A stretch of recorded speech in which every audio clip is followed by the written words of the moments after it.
Hey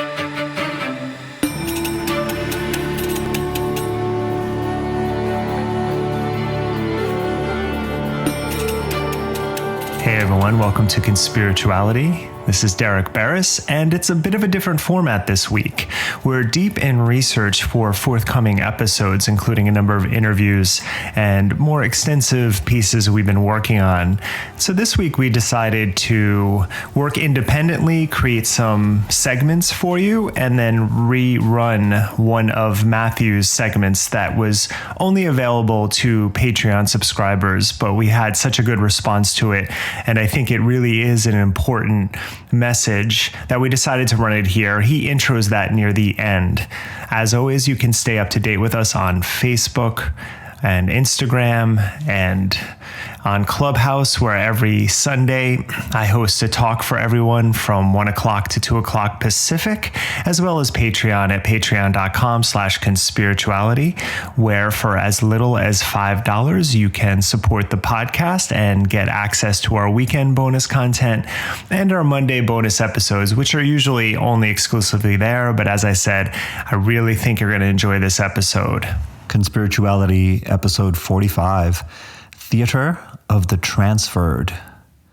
Conspiritualists hide their grifts in mantras.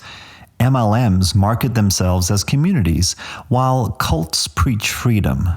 When a research firm spotlights Sayer G as a disinformation superspreader, he calls them a hate group. When Lil Nas X spins a catharsis of gay goth dreams, he embodies MAGA disgust. It's an age of misdirection. It's also an age of transference. Living and breathing people become memes. The impulse to communicate gets devoured by the need to perform. Drives to justice adopt dominant affects. Real conspiracies get overshadowed by myths. We're keeping ourselves very busy while the world burns.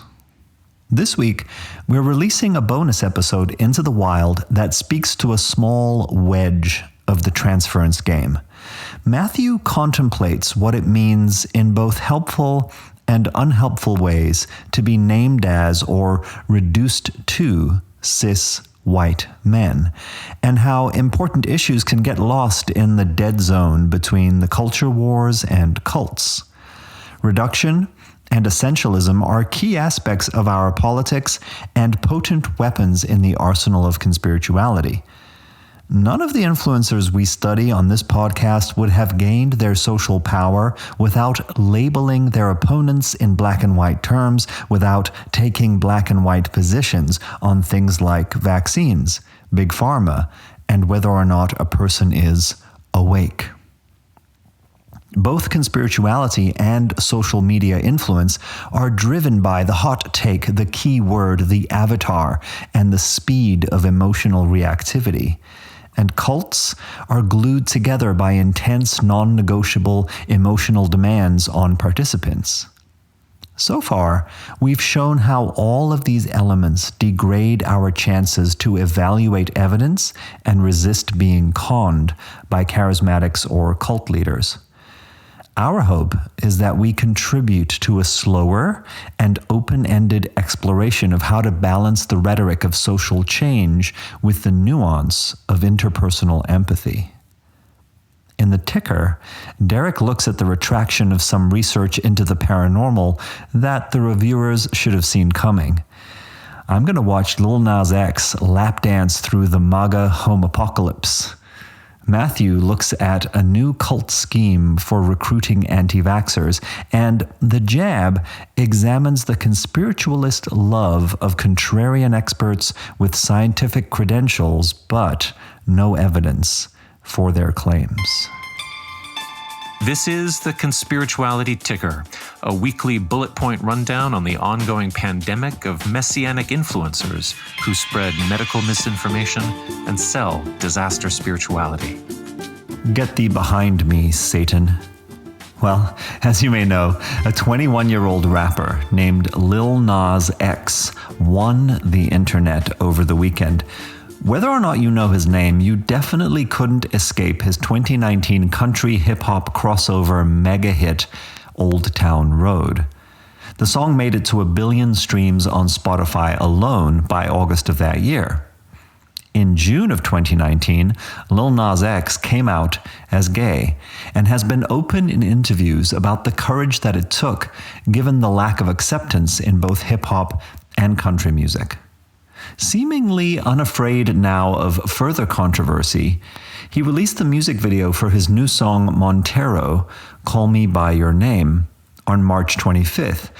And it is as stunning an artistic and technical achievement as it is a brazen flaunting of religious and sexual taboos, from being seduced by a serpentine lover in the Garden of Eden, to standing trial in a pink wig, being stoned to death, and descending into hell on a stripper pole. The special effects are stunning.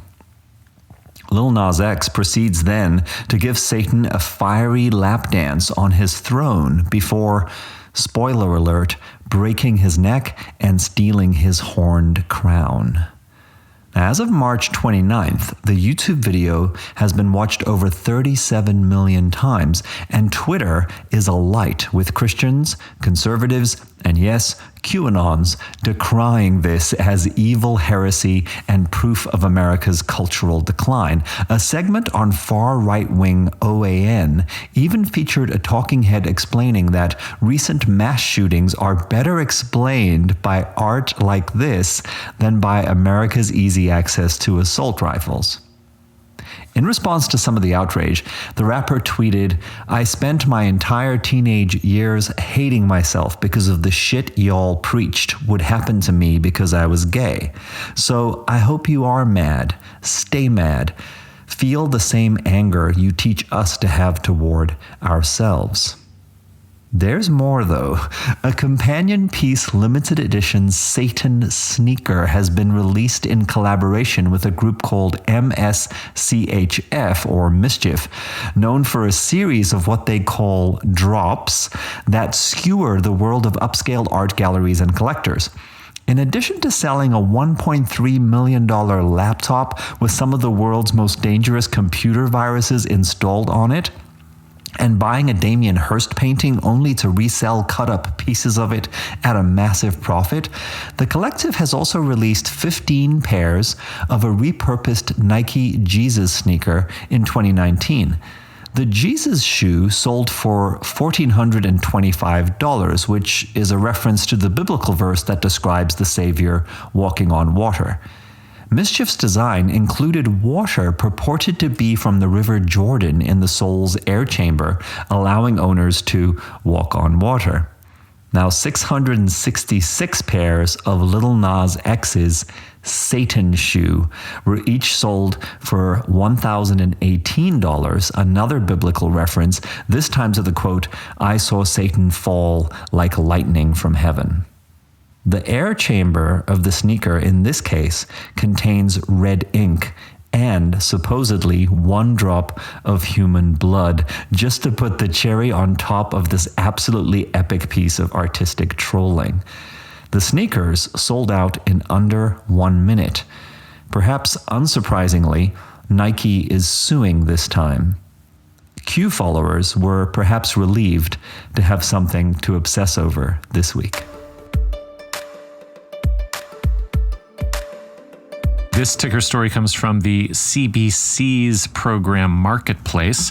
The headline, Marketplace attended a COVID-19 conspiracy boot camp to see how instructors are targeting vaccine skeptics. So I'll just read from the article. Marketplace journalists took part in a U.S. COVID-19 conspiracy boot camp where aspiring activists, including the leader of one of Canada's prominent misinformation campaigns, learned tactics of persuasion to sow seeds of doubt about information coming from public health authorities. Sherry Tenpenny, a Cleveland, Ohio-based osteopath and self-proclaimed grandmother of the anti-vaccination movement in the U.S., runs the 6-week online course. She has hundreds of thousands of followers on social media and has appeared on popular far-right conspiracy podcasts such as InfoWars. So the journalists signed up for the $623 Mastering Vaccine Info Bootcamp to find out exactly what was being sold to her students. Quote, "You're in our choir," Tenpenny told the class. "It's those who are on the fence who I need to hear the message," she said. My job is to teach the 400 of you in the class so that each one of you can go out and teach 1,000. So yeah, 400 people signed up, $623 per student. That adds up to almost $250,000 in course fees.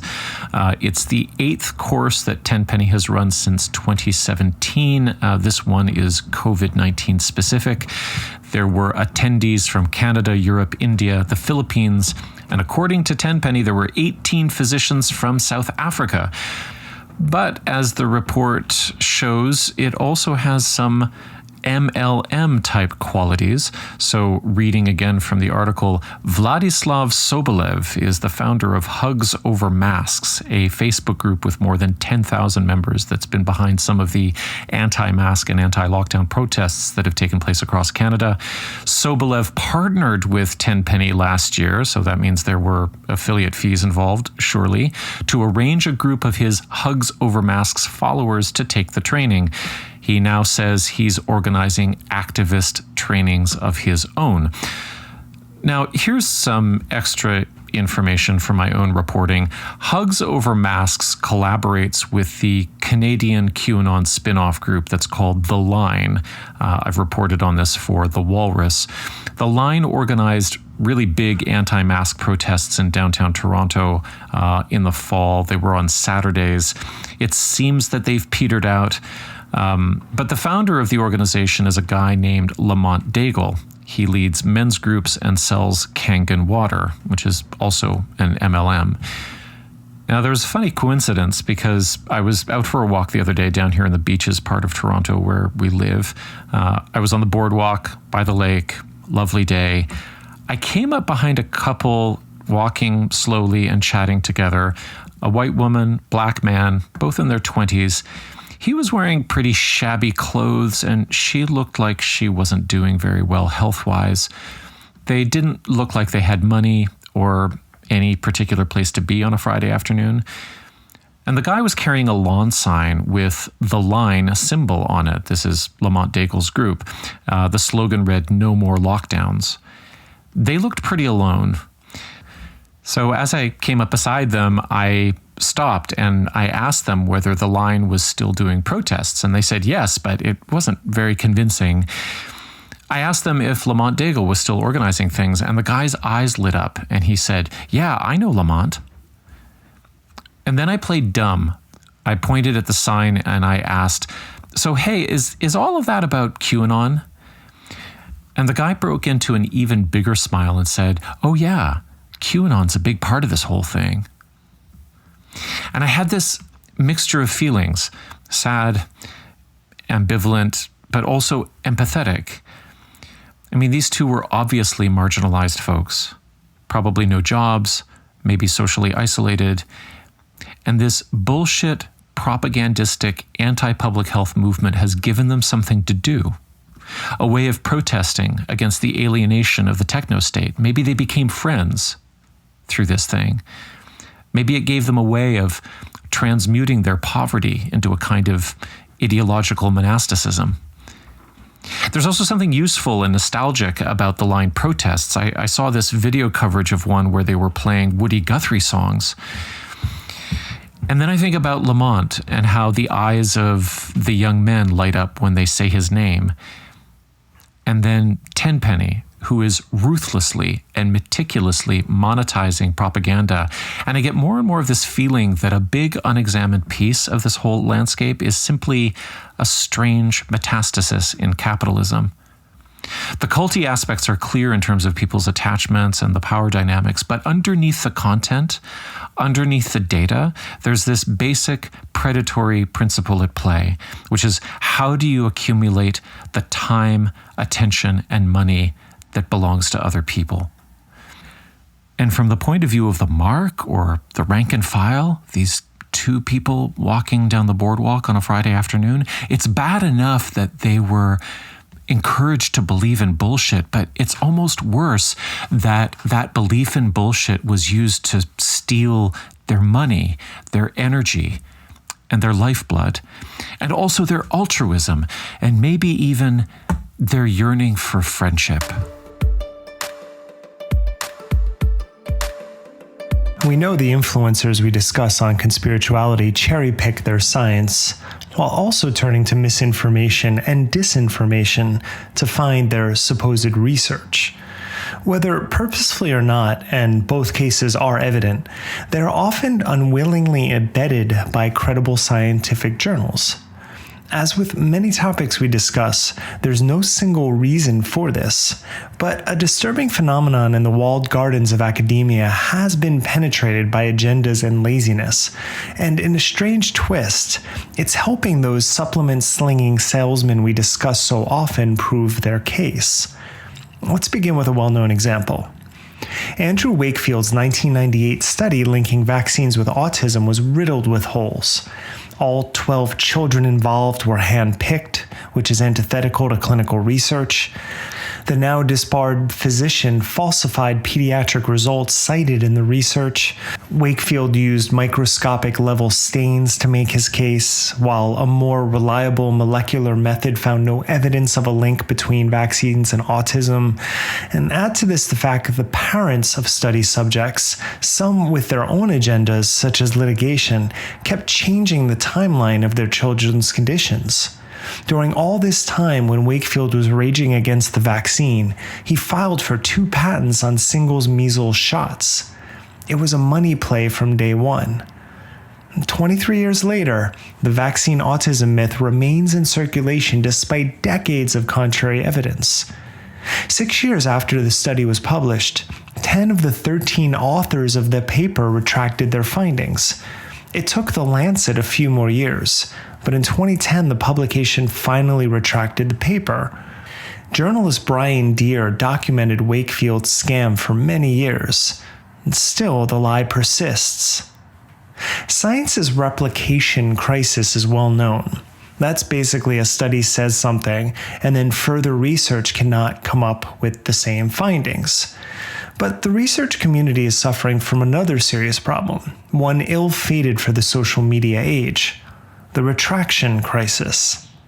As science journalist and former marine biologist Fanny Daniela Zackel recently pointed out, retracted papers are still being cited and used as gospel even when, and sometimes it seems especially when, data are intentionally fabricated. Currently, roughly 4 retractions occur per 10,000 publications, with the highest percentages being in medicine, life sciences, and chemistry journals. That overall number might not seem high, yet those retracted studies have an outsized influence. Wakefield claiming the MMR vaccine causes autism as a ruse to patent his own vaccine is the most infamous example, but there are others.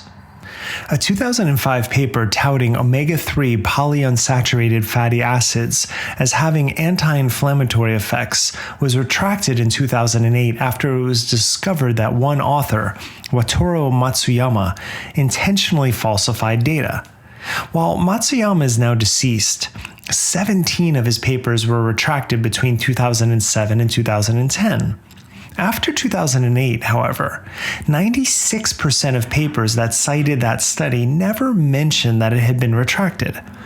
And this is not saying that fatty acids are not helpful. Anecdotally, it is one of 2 supplements I take daily, this one for my genetic high cholesterol. And indeed, my markers dropped dramatically when I began taking them.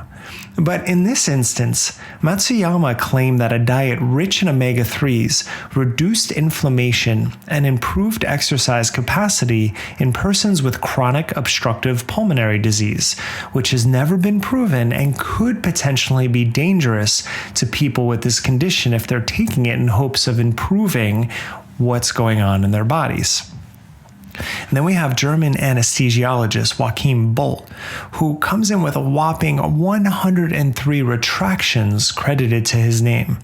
Considered the greatest fraud in medicine since Wakefield, his studies, including influential work on the role of hydroxyethyl starch, continues to be cited today without mention of those retractions. Then we have 2 COVID-19 studies published in reputable journals that were retracted after their findings were deemed to be suspect. The researchers relied on a combination of big data and artificial intelligence to replace randomized controlled clinical trials, which led to the false results. And still, the retracted papers were cited in other prestigious journals and have, in part, been seized upon by anti-vaxxers that point to a nefarious medical industry trying to confuse us with conflicting evidence. As Zackel notes, a solid grasp of science matters considering research drives policy and healthcare decisions. We can't possibly expect every paper to get it right. And sadly, we also have to factor in biased researchers pushing forward their agendas. While the publication of such research is troublesome, Zackel takes particular issue with the authors and publications that continue to cite them after they've been retracted. More than just a critique, though, she offers a path forward. Quote, "In each and every publication, author guidelines should include that the author is needed to check all citations for possible retractions. Today, numerous citation software are available to do this with ease, such as Zotero, Cite.ai, and Redactech alert users for any retracted papers in the reference list. As well as more care from authors, preventing post-retraction citations is a responsibility of publishers too. Along with double-checking the reference list of papers to be published, they should also make sure that retraction notices appear on all platforms where the study is available." End quote. The past year has proven how dangerous scientific misinformation and, even more disturbingly, disinformation is to public health measures. The frantic urgency of social media platforms and the speed with which we consume headlines without reading articles makes teaching good science even more daunting. At the very least, we need the gatekeepers to take more responsibility for their publication process. Being the first to break bad science is way more socially damaging than being the 10th to publish science worth repeating. The Jab, our weekly segment on the crucial COVID vaccine and the misinformation conspiritualists love to spread about it. I should start the Jab today with an addendum to what we discussed in part last week. This is about AstraZeneca and a blood clotting disorder. When we recorded last week, AstraZeneca's COVID vaccine had been assessed by the European Medicines Agency as not being causally linked to a reported incidence of blood clots. But in the days since, there have been some new developments. A German clotting specialist named Andreas Greinacher and his research team appear to have identified a rare disorder in which the wrong kinds of antibodies are created, and this leads to widespread clotting. The good news is that if this is the case, it is rare and also treatable. For now, though, more research is necessary to find out if there is a causal connection, and some countries are limiting the use of the AstraZeneca vaccine for this reason. I want to make a note here that this process of evaluating new data, revising knowledge, and then seeking further clarification is central to scientific method, which can be frustrating and confusing when you're trying to follow the story. Good science communication on developing news usually takes the form of, here's what our research shows, this is what we think it might mean, but we don't know for sure, so more research is required. And that's exactly what Andreas Greinacher is doing. But there's a special type of expert beloved by conspiracists that I want to talk about today. It's the scientific contrarian who dares to speak up against mainstream consensus. Now, having advanced degrees or a CV that includes working in research adds value and impact. Whether they're blowing the whistle on vaccines causing autism, or touting computer simulations that prove Building 7 had to have been a controlled demolition, or exposing the cover-up of extraterrestrial technology from downed UFOs, or raising the alarm about the calamitous nature of quarantine measures and COVID vaccines, these contrarian experts wave a wand of seeming scientific legitimacy over conspiracist claims. For today's conspiritualists, paradigm-shifting newsfeed revelation is intoxicating. The contrarian hero rises to social media prominence by going public in a way that completely circumvents how scientific data are evaluated. But that's a feature, not a bug. It's part of the maverick job description.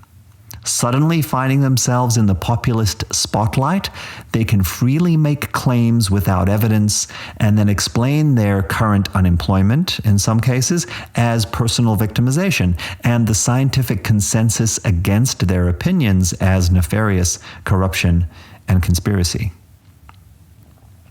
A recent addition to this long list of contrarian scientists is Michael Yeadon.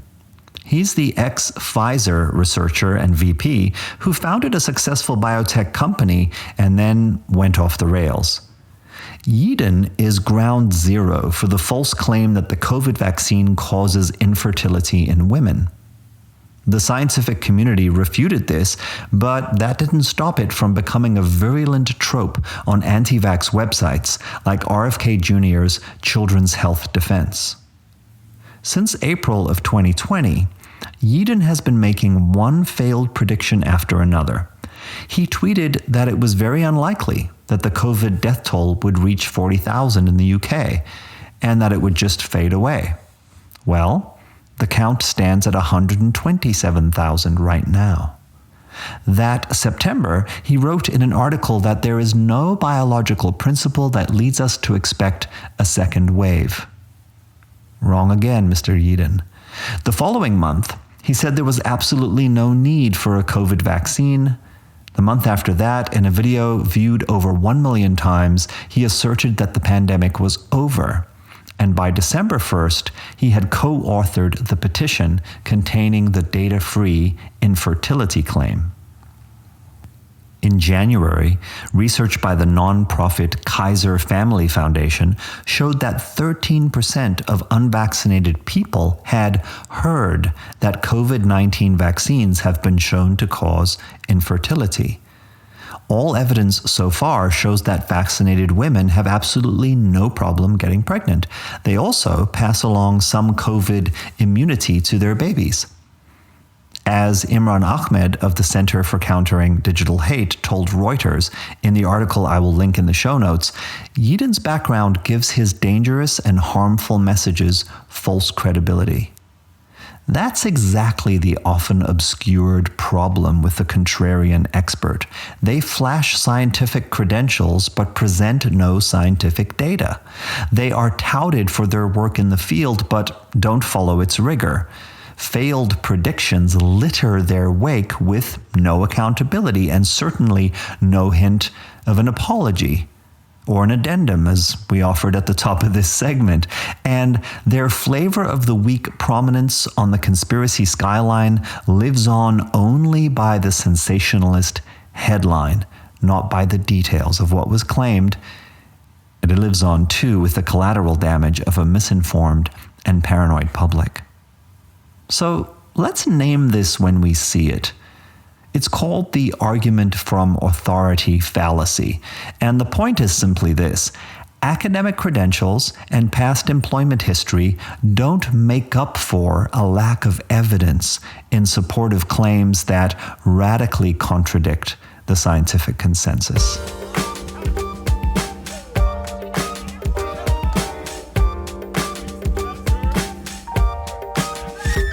About 3 weeks ago, we released the following audio essay, which is called "Cis White Man Means So Many Things," to our Patreon supporters. It got really great feedback, and a number of our supporters suggested that we release it to the wild. So our plan was to drop it for today, and so we are, but there's one breaking and changing story in the yoga world that makes me want to give a little more context. On our social feeds, you might have seen my comments on a recent podcast episode that Jay Brown produced with his guest, Kachi Ananda. Ananda came on to basically rifle through a series of anti-trans fear-mongering talking points, many of which sounded like they were just cribbed from alt-right feeds.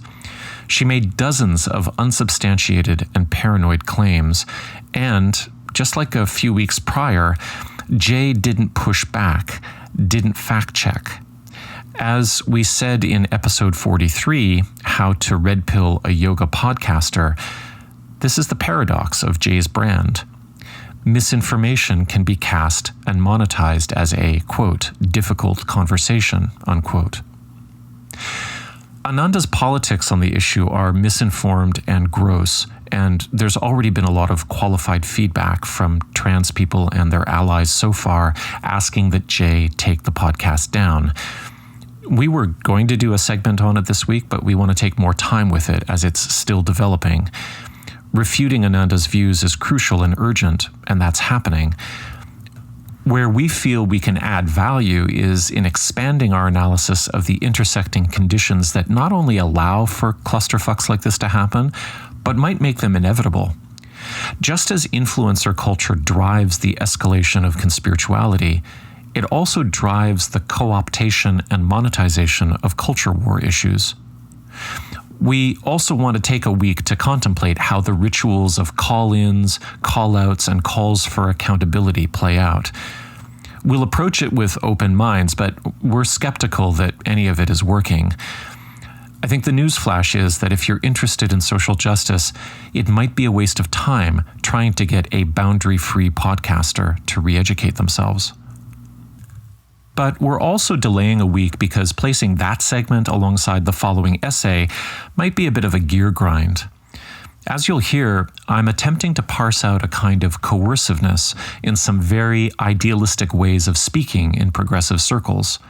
I'm taking the phrase cis white man and turning it over like a Necker cube, trying to see what it does.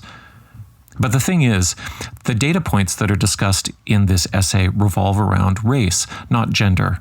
So if we put the Brown-Ananda segment in the same space, I think some already complex issues would become more complex by the intersection of these two themes, but also the question of where our politics actually lie, which isn't really that interesting. I mean, the answer to that question is that amongst the three of us, we're Canadian, white South African expat, and a Jersey boy, and we range from Marxist animist to center-left atheist. So we differ on views and approaches, but we don't differ in our focus in trying to improve the intellectual and communications climate. We're also focused on how toxic social dynamics can really devastate communities and conversations. One of the things we'll talk about next week is how Ananda's anti-trans talking points have a real cultic ring to them in their intensity, their resistance to outside information, their conspiratorial connections made between inclusive language policies and fears that all humans will soon turn into sexless cyborgs. But this week's theme is about how that same intensity, pressure, and urgency to recruit can show up in social justice discourse. This is not motivated by any shift to the right, but by a desire to unpack the rhetoric, jargon, and performative behaviors that so often in the reductive rhythm of social media serve to shut down learning and polarize people who might otherwise work together. The main thing that Ananda does wrong in that dumpster fire is to reduce and essentialize trans people and then talk about them without talking to them. In the essay that follows, I'm going to show how Robin DiAngelo does something similar with white people, avoiding all nuance and the burden of evidence as she builds an emotionally coercive case. The bottom line is, this shit doesn't work on either side.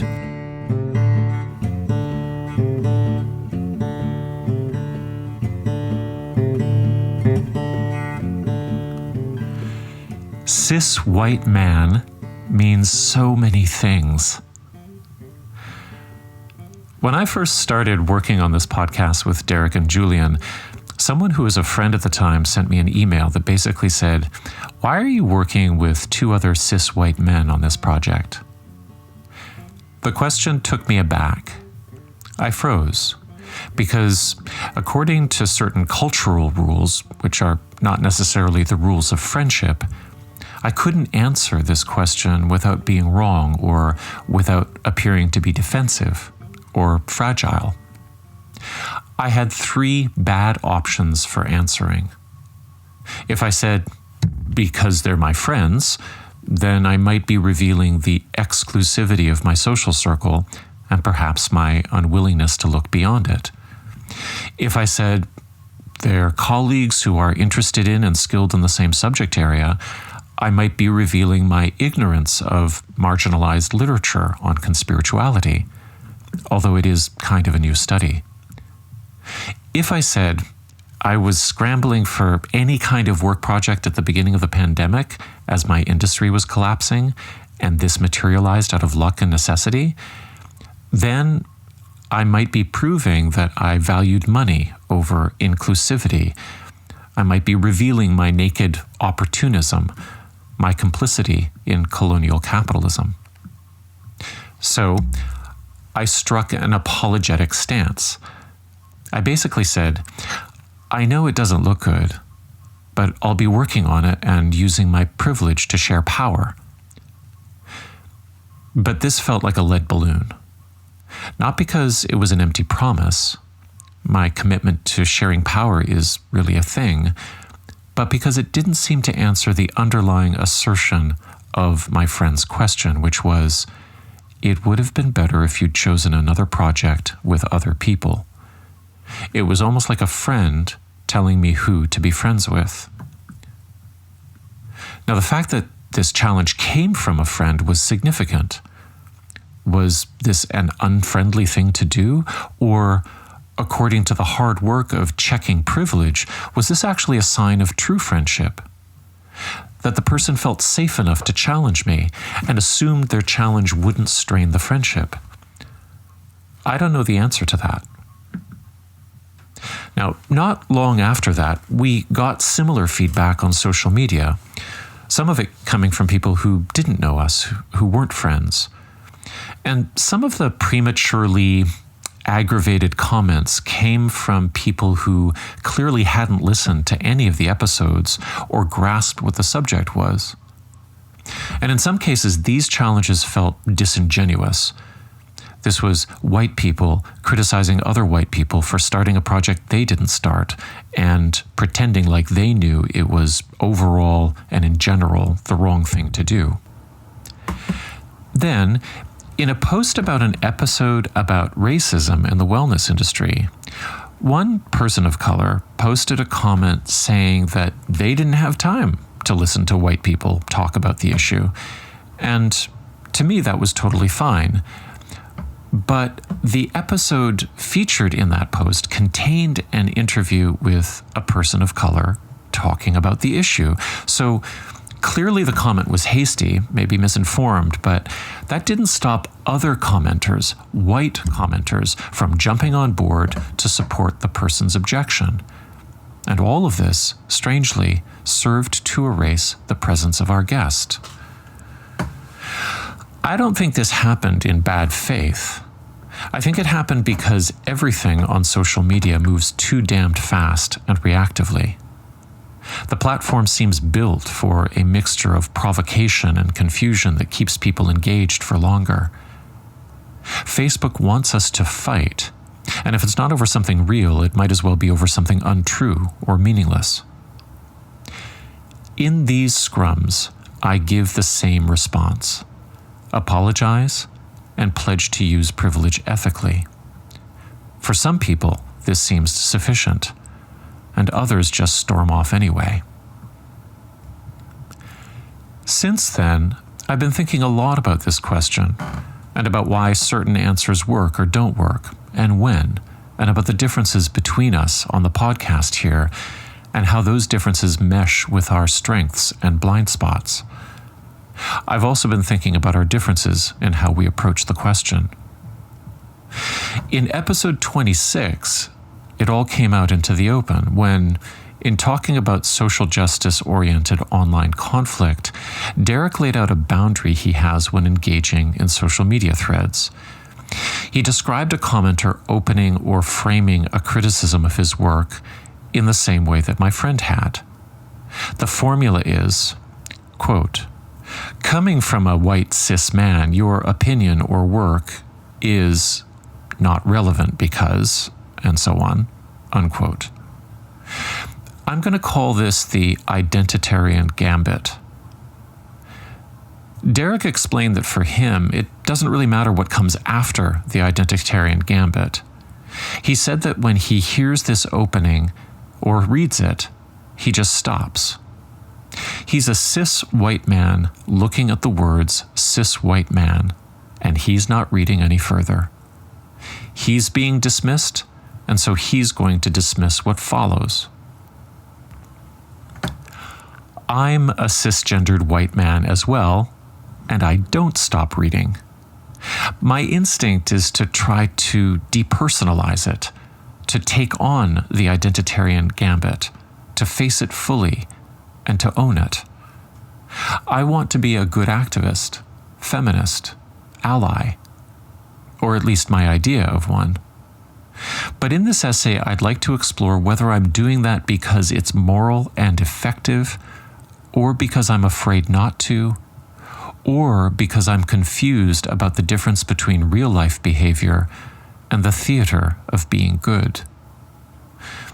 Spoiler alert, the answer is a mixture of all three.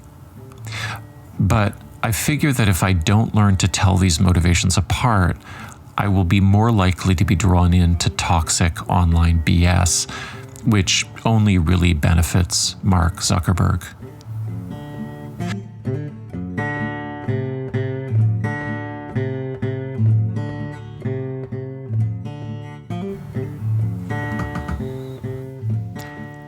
When Derek outright admits that he stops reading, I feel afraid. And that's a big clue, because I don't even know what his reason is yet, and I haven't thought to ask. Here are the I'm afraid thoughts. The first is empathetic, but the second is selfish. First, I think, oh, Derek, you don't want to say that aloud. People will accuse you of white fragility. And then this other thought comes, oh, if you say that aloud, I might get attacked for your words. Someone might say, you're working with a fragile white cis guy. Someone might demand that I confront you and correct you. And guess what? This is exactly the nexus that Clementine Morgan and Jay are talking about on their fascinating podcast, Fucking Cancelled. This cocktail of identitarianism, social media, and cancel culture that they argue is degrading the possibility for good communication, not to mention solidarity on the left, and, I would argue, in progressive wellness and even trauma recovery spaces. Now, I want to point out something here, which is that Clementine and Jay have weathered a lot of criticism for being white people criticizing cancel culture, which BIPOC activists rightly point out has been an essential tool of asymmetrical justice seeking in BIPOC activism for a long time. But what this criticism can miss is the fact that for the most part, Clementine and Jay are identifying a viciousness in cancel culture by which white progressives eviscerate each other online instead of getting on with actually doing something in the world. Anyway, along the logic of the nexus, I'm afraid when I hear Derek's statement because, one, I know how easily it is for a person's remarks, however vague, to be used to essentialize them. How quickly things can go from Derek saying he stops reading that comment to Derek being called fragile, and then that fragility being essentialized into his character, as in Derek said a fragile thing to Derek is a fragile white person. As Natalie Wynn of ContraPoints describes, I also know that this kind of criticism is transitive. It can apply to me in relation to Derek, as in, Derek as a fragile person can become Conspirituality Podcast is a white fragile organization. I'm a cis white man too, after all, and our views must be the same. But let's just pause here for a moment to point out that we haven't even gotten to any views yet. The discussion has been totally content-free so far. We are literally not talking about anything yet, except who we appear to be in the world before we even start talking. This can be really good for transparent and sensitive communication about power dynamics, but it can also block communication altogether. And the more important point I'm going to get to is to argue that a certain kind of justice-oriented emotional discourse can also be a red flag for cultic control.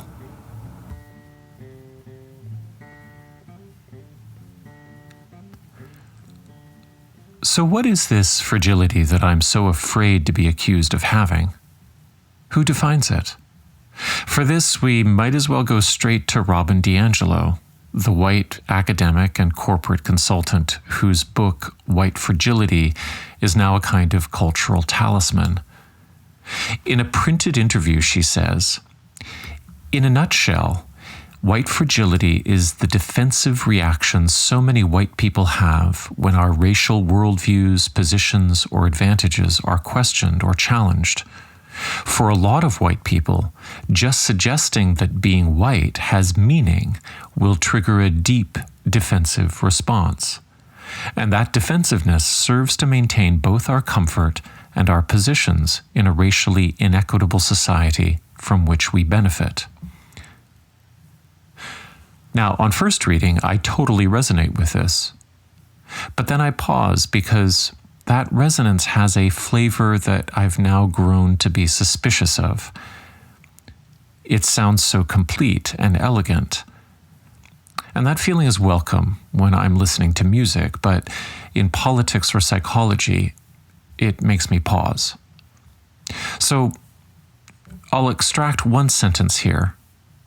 Quote, "For a lot of white people, just suggesting that being white has meaning will trigger a deep defensive response."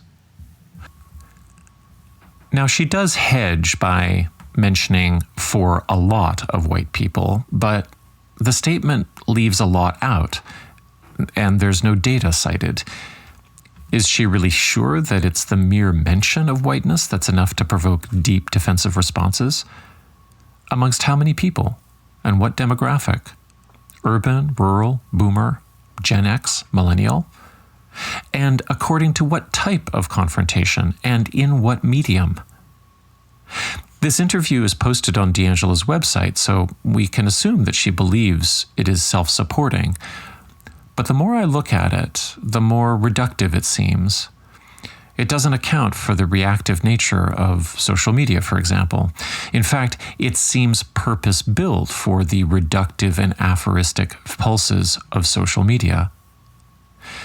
And the definition also doesn't account for manners, any discussion of which, unfortunately, is now difficult to distinguish from tone policing, whereby a conversation that expresses the outrage of marginalization is closely monitored for signs of emotional excess. But who isn't impacted by manners?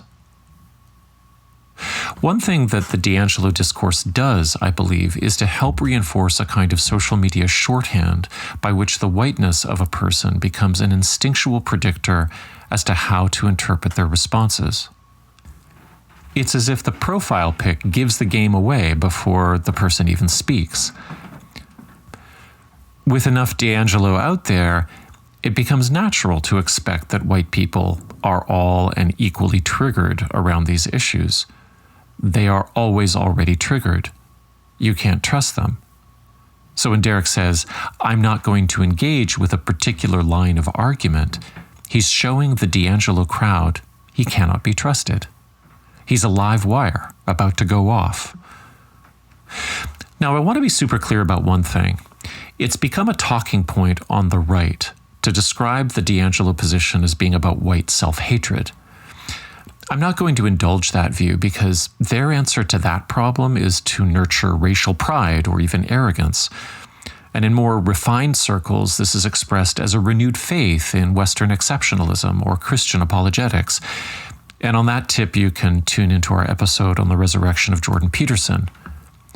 On the more supremacist side, this comes out in relation to great replacement anxieties.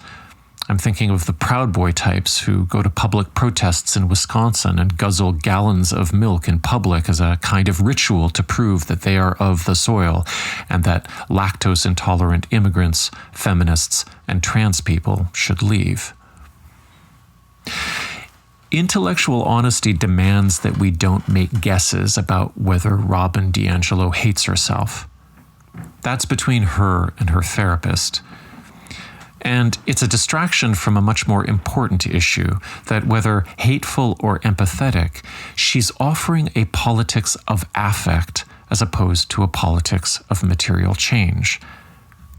I'm not worried that the fragility consideration is making me hate myself, and I have no insight into those who buy into it fully. My interest isn't the psychology of it, because that would just be more DiAngelo. My interest is in what does and doesn't work to foster understanding and solidarity in online communication and in the world. My main gut feeling is that good communication doesn't happen by demanding that everyone feel the same feelings as a prerequisite for doing good work.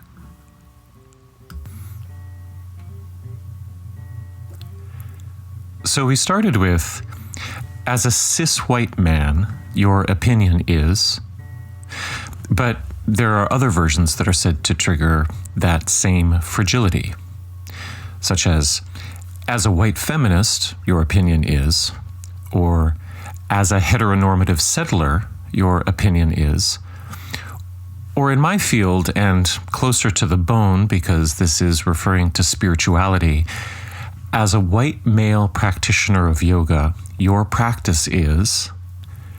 Now, it's not my purpose in this essay to invalidate this rhetoric, so I'll look at why it emerges and what, in good faith, it might be attempting to do, and also the good work it does, because I've learned a lot from it, like the work of Peggy McIntosh in White Privilege, Unpacking the Invisible Knapsack. McIntosh credits the work of Black feminists especially.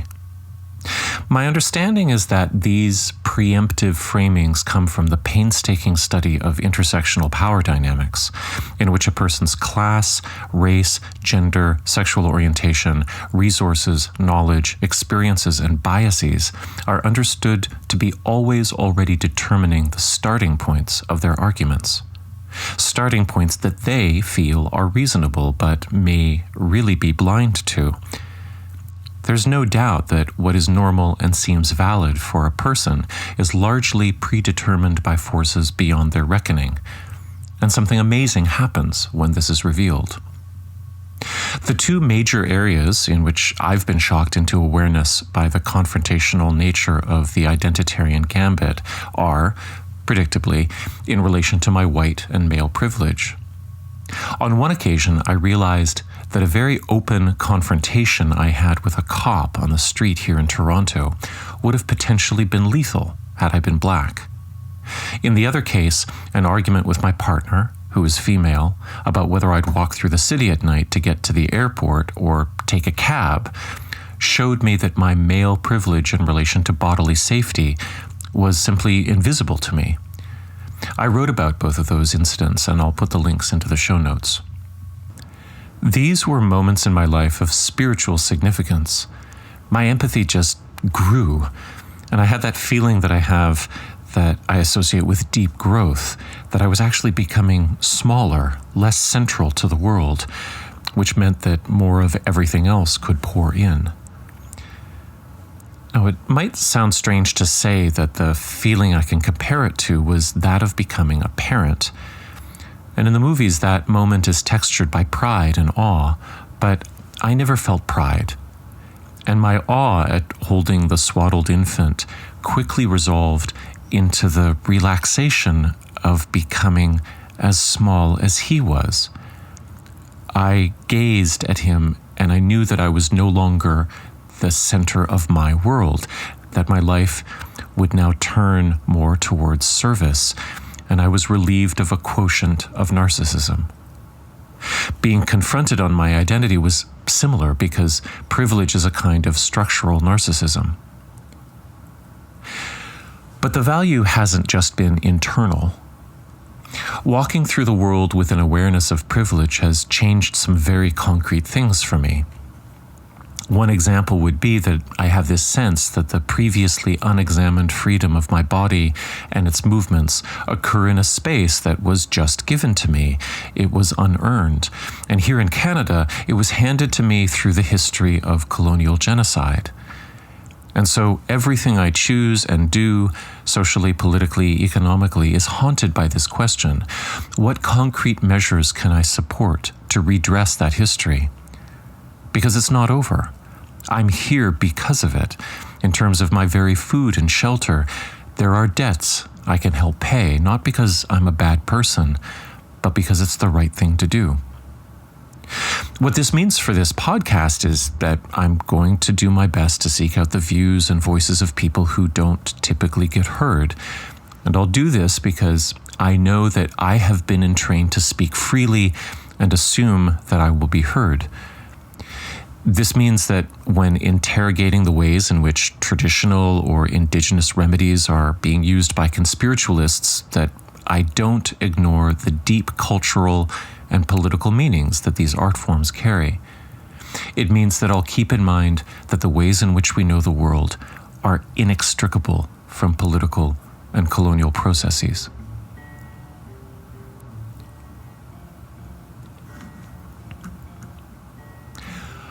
I've already used the phrase that comes to mind about the feeling of identity in these conversations. Always already. When the identitarian gambit pops up, the speaker is pointing at their opponent with a preset for the conversation and its terms. The assumption is that my responses will always be always already conditioned by my identity and its privileges. And they're right. They're pointing out an existential material fact, the fact of inequality, a fact that colors everything that follows. And by pointing it out, they're doing the service of revealing something that all of neoliberal culture wants to pretend isn't there. The phrase always already comes from Heidegger's Being in Time. It pops up alongside terms like givenness and thrownness, which describe the very human phenomenon of realizing or not realizing that we are hurled into conditions we cannot understand. We fall into the river of life and we have to learn to swim as we go. The fact of the river is non-negotiable and its speed and depth are unknown. I learned the term first via French literary theory, in which it was used to describe how things like selfhood and the nature of knowledge and even consciousness itself were predetermined by the structures and limitations of one's natal language and customs, which colonize the child's mind before other possibilities can be known. This sense of permanent entrapment and blindness, I feel, can be very much at play in the mood of today's conversations on privilege and identity. It can definitely feel like one is always already white, cisgendered, settler, privileged. Sometimes it feels like a psychoanalytic premise, that you are driven by unconscious forces, sometimes violent, that are related to your very biology. But people change, right? Or do they? People go to therapy, right? Can cultures go to therapy as well? Can we let them? The French theorists I read, Derrida, Deleuze, Baudrillard, were all pretty morose. They didn't propose a way out of the prison of language and representation other than, like in psychoanalysis, seeing it more clearly and perhaps squeezing some relief or pleasure out of that. The goal wasn't to become a better actor in the world, but a more self-aware, more elegantly depressed person. And I want to put a pin in that point because the difference in these two goals is crucial when we're talking about politics. Are we working on things, or are we thinking about working on things while we really work on ourselves? And how much work on ourselves is enough? It might have been the post-war trauma speaking, and then later disillusionment over the aftermath of May 1968 in Paris. But for the writers I was reading, it seemed there was little one could do about your predetermined limitations. However, there was perverse pleasure in discovering one's entrapment. There was a moment of liberation, oddly, that came from realizing that one would never be free. There was a moment of pleasure in surrender, but it was private. It wasn't going to lead to social policy, to best ethical practices.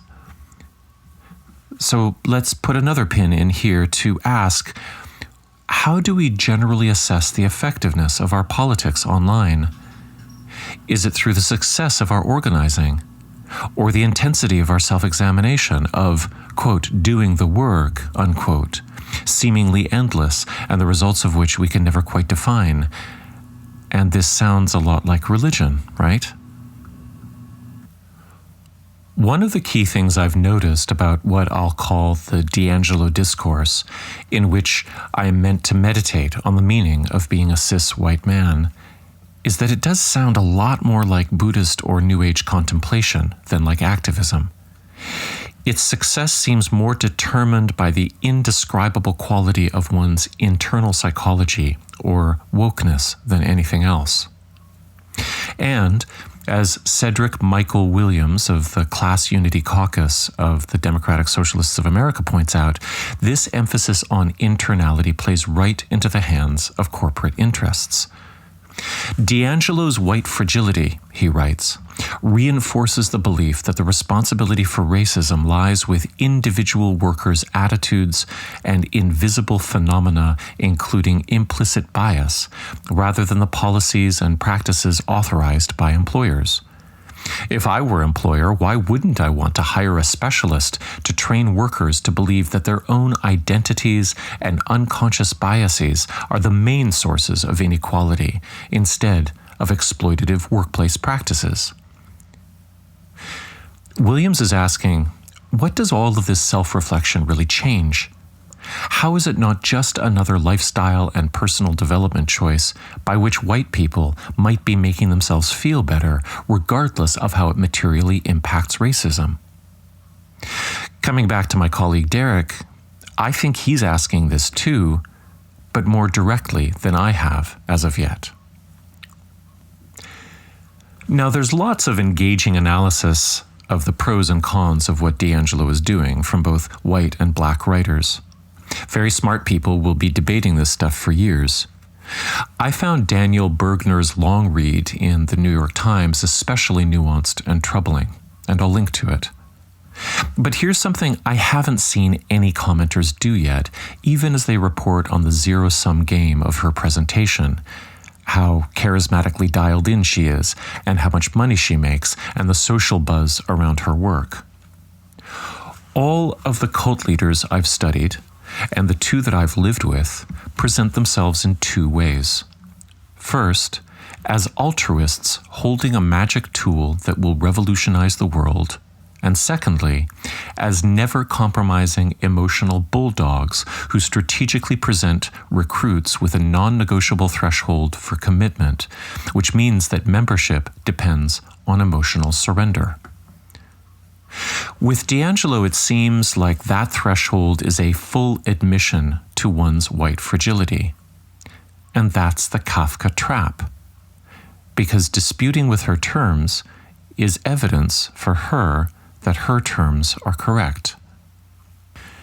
Charles Anderson, the cult leader who founded Endeavor Academy, where I was a member for 3 years from 2000 to 2003, used to say, "Of course you can't understand what I'm saying. You're asleep."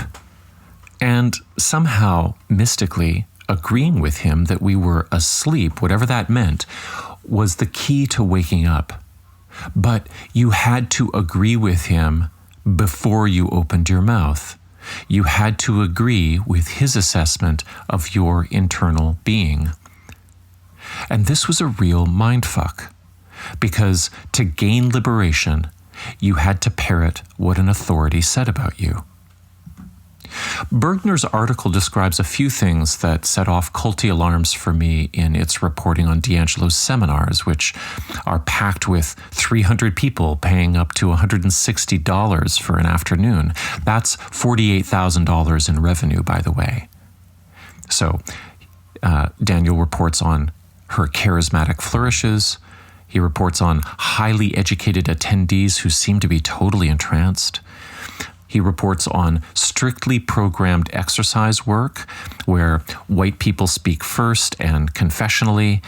And then he reports that even the most nuanced explanations of personal positions and experience are taken to be defensive and fragile. He also describes highly emotional discharges amongst participants.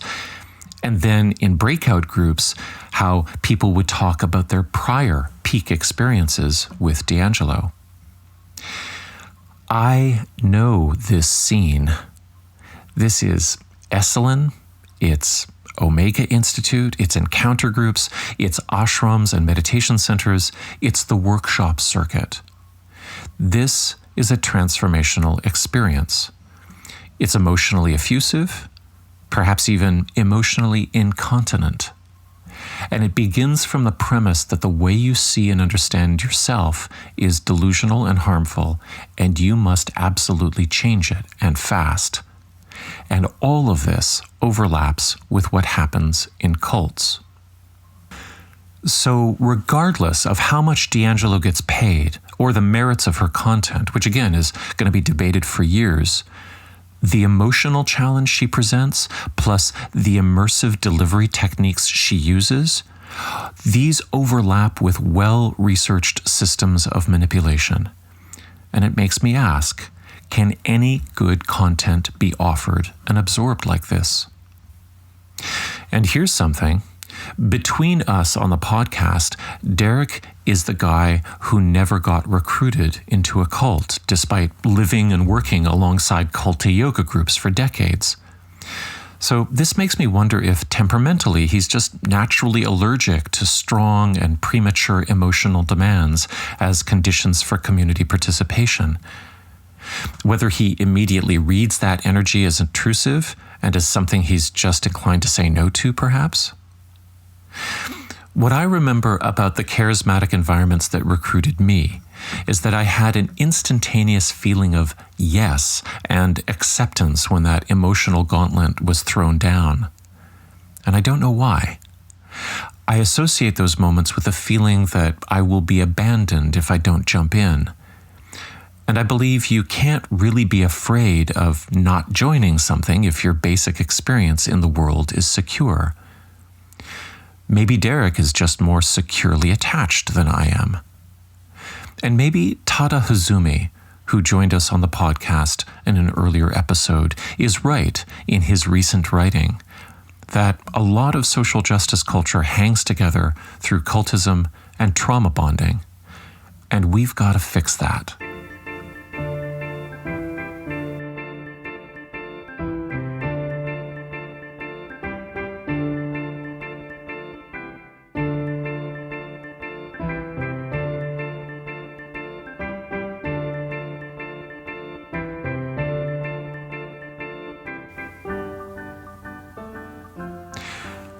Back to the political. Attachment strategies aside, I'm also wondering whether fragility as a concept will further isolate and atomize white people in relation to each other. When I'm afraid of what Derek is saying, it's hard to hear it in his terms. His concern is about whether that identitarian roadblock, which will frame and stereotype everything that comes after, can lead to a fruitful conversation in which people share and learn. The identitarian gambit attempted to box him in off the bat. He said no, and this made me scared. And no conversation was had. So it worked. Even worse, it blinds me to who Derek actually is with regard to a particular issue, to the work that he actually does, and the life experiences that have changed him.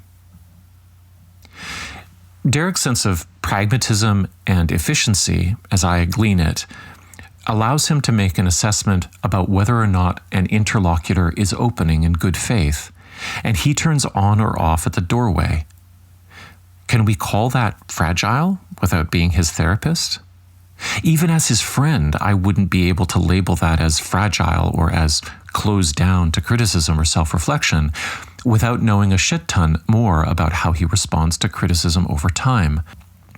But out on the internet, nobody's interested in him as a person with a history, except an abstract identitarian history, and that's the point of the gambit.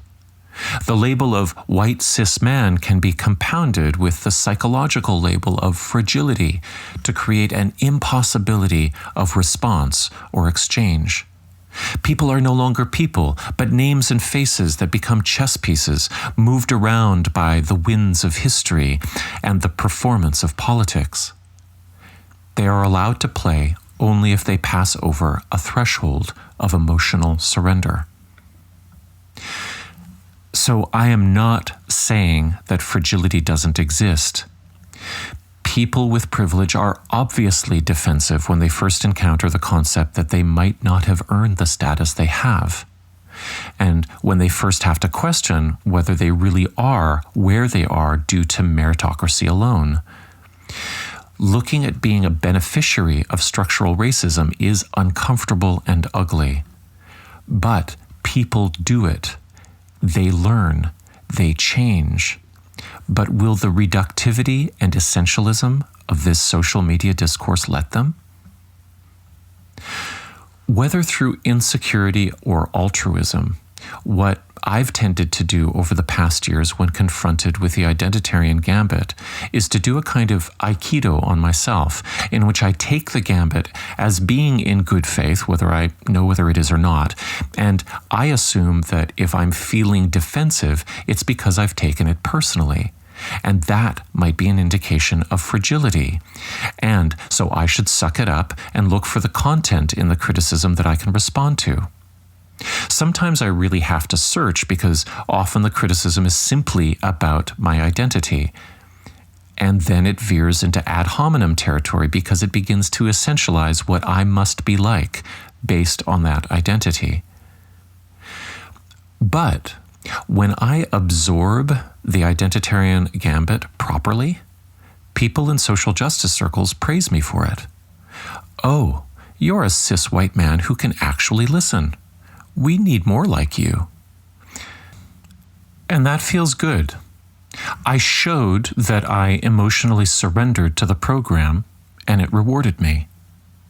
And emotional surrender is all I showed because regardless of what I do in the real world, that's all that this format can see. And this makes me wonder how many white people out there are getting the surrender part right while also supporting racist policies in housing or public schooling. And the problem is, we'd never know.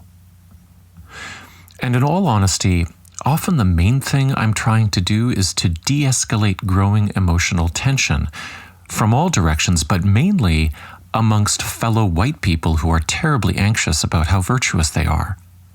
I'm trying to peacekeep, and this can be noble, and I do learn something on the way, but there I am negotiating online tension that just seems superficial and chaotic.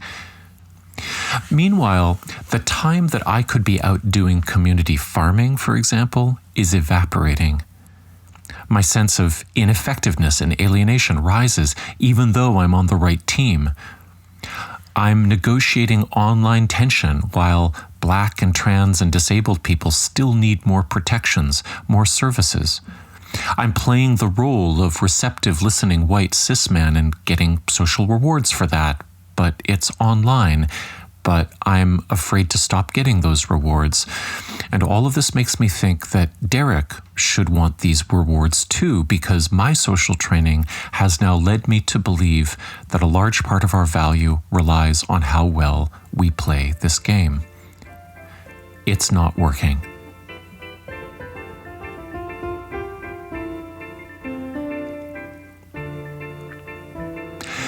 a discussion hosted by Jacobin Magazine called Log the Fuck Off, Matt Christman of Chapo Trap House podcast makes an analogy I'll quote here. He says that a political movement is like shipbuilding. You get together to build a ship, and then you get in the ship and you sail to a new place, and you learn how to do it as you go.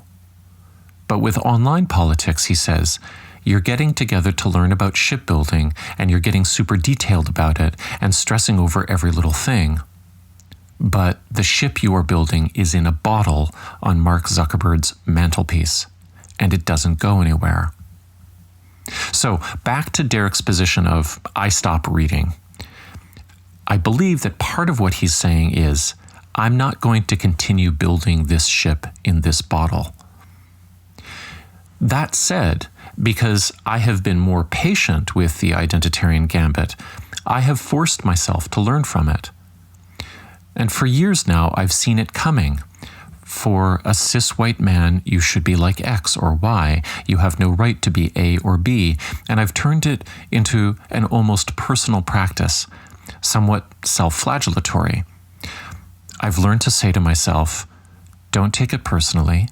It's a structural critique. If this stranger on the internet seems to be flaming me, well, I can absorb that and do more self-reflection, and to give them the benefit of the doubt that they have some kind of rage that they need to vent, and that I can help them do that. But what I'm realizing now is that that line of thinking can be a slippery slope. And it's gotten me into situations in which I'm clearly being harassed or even abused by a stranger who has zero concern for who I am and what I contribute. But I am reframing that experience as some kind of necessary penance or reform.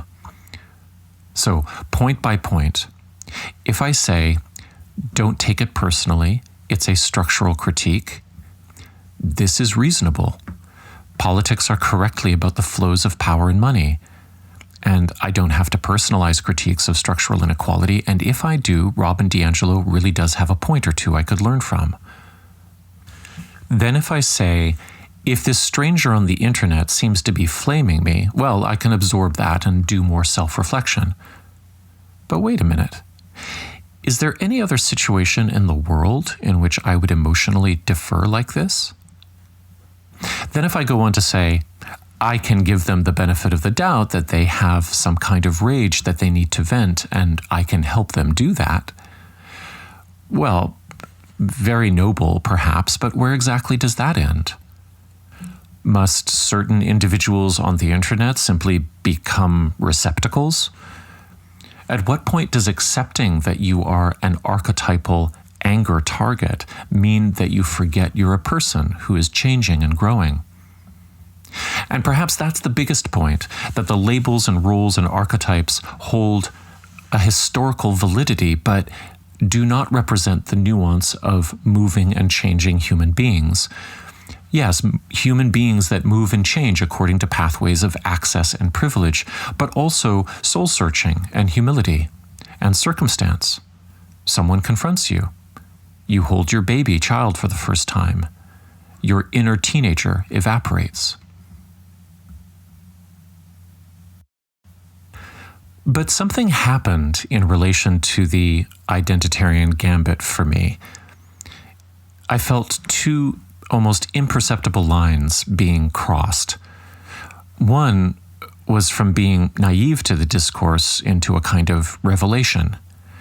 But then there was another line between I'm going to work with this to this actually feels creepy and borderline abusive to I feel trapped. At a certain point, I realized I had learned all I could learn from that discourse, not from anti-colonial theorists, not from real thinkers with real content, but from social media reductionism, and that discourse wasn't going to change, and that it didn't matter how much self-reflection I had done on the issues. Someone on the internet could still feel justified in starting at square one with me and demanding that I polish up my ship in a bottle. One problem is that Even while social media squeezes us all into an eternal present, we're also, at the same time, all out of phase. We don't know what anyone else has been through or is going through when we see them online. Facebook collapses all time and human development into a single terrifying window of the always already present and how we perform it. It is ahistorical. Whatever is happening on Facebook now feels like the only thing that has ever happened. The identitarian gambit fits in very well with the static and iconic nature of the profile picture on your Instagram handle. That's who you are in this moment, and that's who you'll ever be, because this is the only moment, this moment of endless scrolling. The pattern of the discourse has its own performative momentum. It isn't about dialogue. It's about showing something. And this is where I wish the term virtue signaling wasn't a right-wing slur, because it's an apt term for using rhetorical strategy over interpersonal strategy. It's rhetorically effective to lump me and Derek together as white cis men who must do X or Y in order to be good people. It is rhetorically effective to identify Karens or Beckys or suburban wine moms in critiques of white feminism as though they are heartless ice queens. But the truth is that Derek and I are significantly different in terms of history, circumstance, attachment patternings, the diseases and traumas we've lived through. If a piece of rhetoric collapses us together, what we're really being told is that instead of sharing differences that we can learn about and negotiate around, and unique skills through which we can contribute, what we mostly share is historical guilt and shame.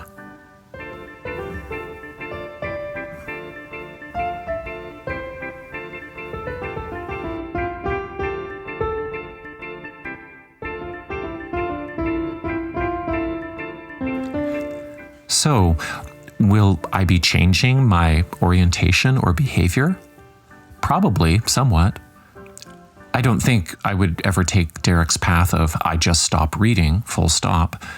But now I can appreciate the efficiency of this.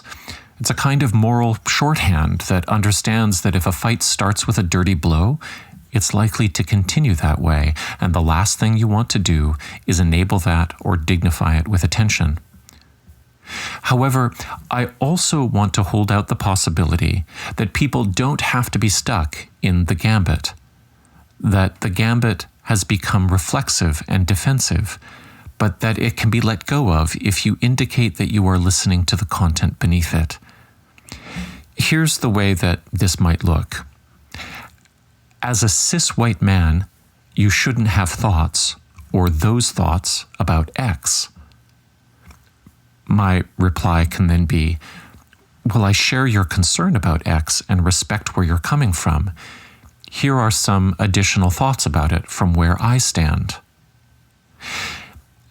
And sometimes the pivot to better, richer content makes the gambit less of a brick wall or a focal point.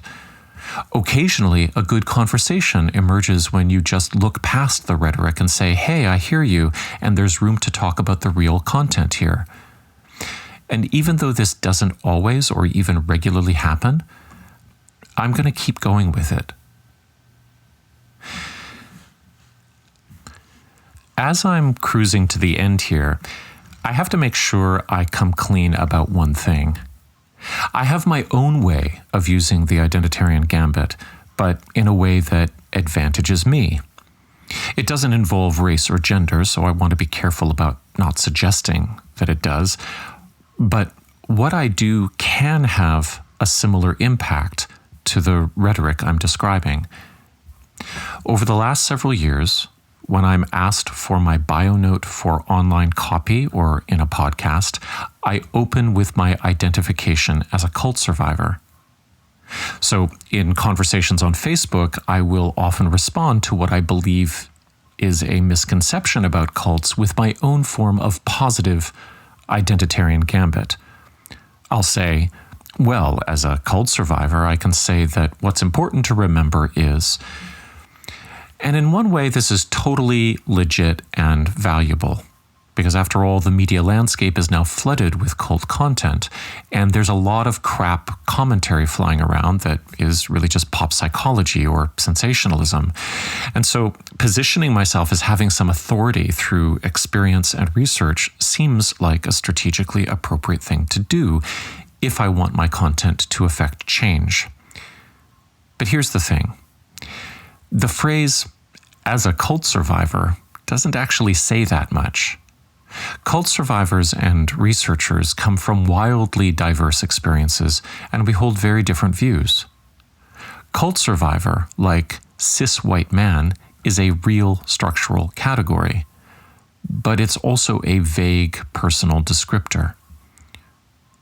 The problem comes up when I use the label applied to myself. I have this bodily feeling that it means more than it actually does, that it's clearer than it is. And that meaning and clarity give me a kind of puffed up feeling before I even open my mouth. It may even be compensatory in those moments in which I actually feel ill-equipped. If I use it, I fantasize that the person I'm conversing with will have to mentally genuflect in front of that identity, and then the conversation can proceed from there. Not only that, I'm showing everyone who's watching us converse who's in charge, who has the upper hand, who deserves the benefit of the doubt. And this is all before we actually converse about anything.